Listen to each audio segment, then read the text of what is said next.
lieldienas bez olu krāsošanas un ripināšanas, kaulēšanās un rotaļās iešanas. Tiesa lieldienu galvenais noslēpums ir Kristus augšām celšanās, taču līdztekus tam godā turam arī senču tradīcijas, ko Madonas pusē mums ierāda ērgļu tautas mūzikas kopa Pulgosnieši, šoreiz vairāk akcentējot šūpošanās tradīciju.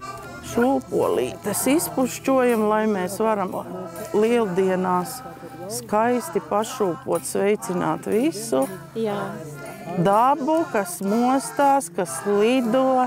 Nu, tie šūpojas. Pagaidi, man kušķītis smuku gribu, jā.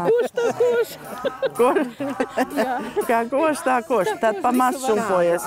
Šūpošanās tradīcijas pirmsākumi meklējami Sirmā senatnē, un kā izrādās, esam te jau vienīgi eiropieši, kuri vēl piekop šo seno pavasara saulgriežu mistēriju. Pirmā lieldienu krāsotā ola ir jāpaliek zem šūpoļu pakša, lai tās šūpoles augstu labi šūpojās.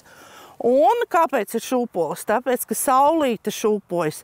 Un lai viņa uz vasaru uzšūpotos arvien augstāk, tāpēc lieldienās ir saulītes iešūpošana, jo saulīte arvien augstāk augšā pēc lielās dienas. Un tās šūpoles it kā palīdz to saulīti dabūt augšā. Nu, un cilvēki paši arī, jo viņi grib gaismu, viņi grib siltumu, un tad viņi tāpēc arī šūpojas. Kas nešūpojās, tie bija miegaini visu vasaru un vēl šūpojās arī, lai būtu labs siena laiks, un lai arī dunduri nekostu. Pie šūpolēm parasti grib satikties jaunieši. Puiši grib savas meitenes izšūpot, bet bija tāda tradīcija, ka par šūpošanu ir kaut kas jāsamaksā. Un maksāts, protams, tika ar raibi krāsotām olām, taču, kā izrādās, te slēpies kāds knifiņš. Un ja meitene puisim dod 2 olas, tas nozīmē, tu man nepatīc.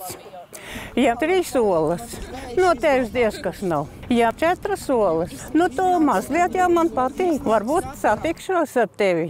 Bet ja meitene iedod puisim 5 olas, tad es par tevi jau sen domāju, nāc un ņem mani. Kāds ir tās sajūtas uz šūpinot, jau ir bail un domā, kā nu būs? Nu, visādi bijis, domā, gan lai nenokristu, lai nesasistos. Ar to olu skaitu kāda pieredze pašam? Pieredze tāda.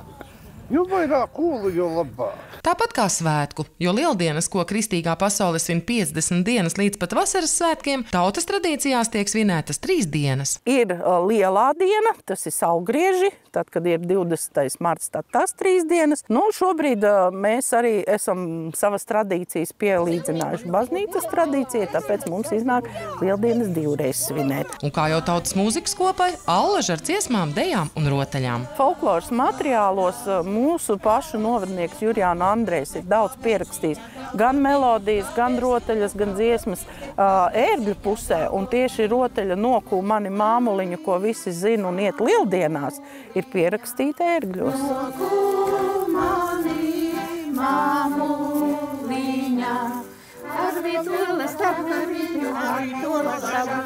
mīļās mammas, tēti, jā, nu tad savus bērnus, lai viņi būtu smuki, vajag ābeles zariņu, lai meitas būtu daļas, smuidras, garas, vajag bērza zariņu, un vītolu zariņu vajag, lai būtu lokans un kustīgs. Un nesen suntažos mēs uzzinājām, ka ir ozola zariņš, tad droši tas ir spēkam, un vēl bija rožu zariņš, jā, rožu skaistumam, jā. Un tā nokūšana ir tiešā nozīmē? Ar zariņu. Jā. Tāpat kā pulpols svētdienā. Jā. Tā arī ar šiem. Lai arī Pulgosniešos dzied nopietna vecuma dalībnieki, kur vecākajiem jau 94, viņi prot pasmieties, jautroties un allaž atrast laiku svinēt dzīvi. Cenšamies svinēt visas latviešu tradīcijas. Vienīgais, ko man gribētos atjaunot, lai mēs arī tā pasvinētu, mums bija Braku muzeja vadītāja Anna Kuzina un Annas dienu. Tas arī vēl tā kā tradīcijas, Jēkaba Annas diena, ka to mēs atdzīvinātu. Saimnieku diena, saimnieču diena. Mēs esam tas kolektīvs, kas cenšas saglabāt un nodot tālāk latviešu tradīcijas, senākās latviešu tradīcijas citiem.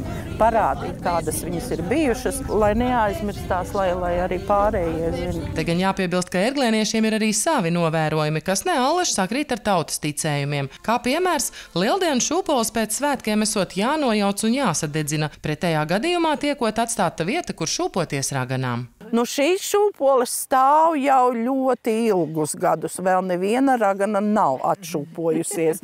Tā kā mums ērgļos ir veiksmīgi. Jā, tā kā mēs turpinam šūpoties.